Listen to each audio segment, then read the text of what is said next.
Hey students, we're going to be taking a look at our periodic table today. This little column right here in the middle that says solubility of common ionic compounds in water.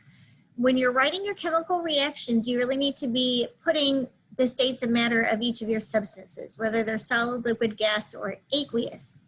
So solid, liquids, and gases are, things that we've talked about and we're familiar with before. We would typically tell you whether they were solid, liquid, or aqueous, solid, liquid, or gas if they were not ionic compounds. If there are ionic compounds, though, we'd expect you guys to figure out the state of matter for those ionic compounds. And ionic compounds are either going to be solids or aqueous. All right, so ionic compounds are either solid or they're going to be aqueous, which means that they've been dissolved in water. So when you look at this chart, you'll see that over here on the left side, there's going to be these ions listed. And then in the middle, it says solubility. So when it says soluble, that means that it can dissolve in water and it would be aqueous. All right. If you scroll down here and you see insoluble down here, insoluble means that it can't dissolve in water and it would be a solid. So insoluble means solid, soluble means aqueous. And of course, in our chemical reaction itself, we would abbreviate this as an S in parentheses. We would abbreviate those soluble ones with an AQ in parentheses. So how do you use this chart?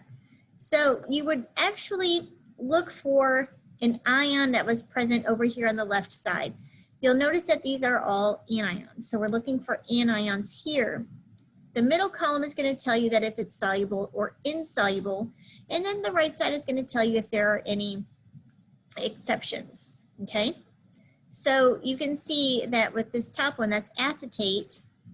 Acetate is soluble, which means it's going to be aqueous, and that there's no exception. So acetate ions, whenever they're bonded to anything else, regardless of what that thing is, it would form a soluble compound and it would be aqueous in solution. All right, so how would that look? Well, we could look up NaC2H3O2. We're looking at the anions. These are anions. Our anions, remember, are our negative ions. So we're looking for this piece here. We can find that piece right here. It tells us that it's soluble, which means that it would be aqueous. All right. Let's take a look at a different example. Let's say that we have FeCl3. What's our anion? The anion is the negative ion, so we're looking for Cl. Okay, so we can see that right down here at the bottom, Cl -1 says that it's soluble. There are some exceptions. So that means most chloride compounds would be soluble in water, but if the chlorine was bonded to silver, lead, or mercury, it would be insoluble in a solid. It's bonded to iron here, which means that this would be aqueous.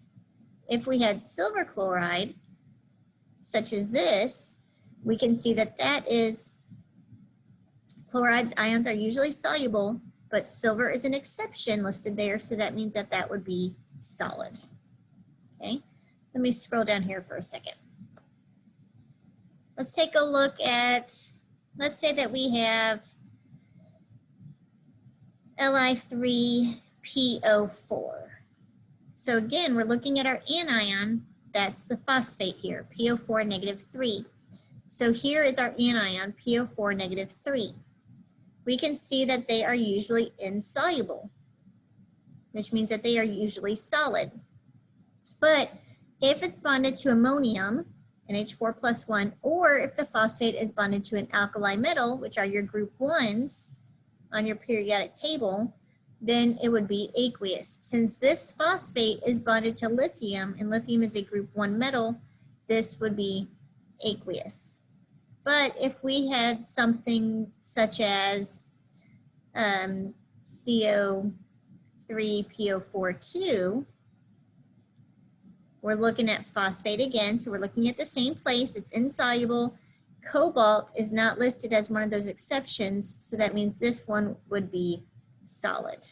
All right, I hope that makes sense as far as reading this. So when you're writing your reactions, You have to predict your states of matter for your ionic compounds. Ionic compounds, remember that's when you have a metal and a nonmetal. You would look at this chart to determine your states of matter, and that would tell you whether or not it was solid or aqueous. So if you have any questions about how to use this chart and determine your states of matter, just let me know.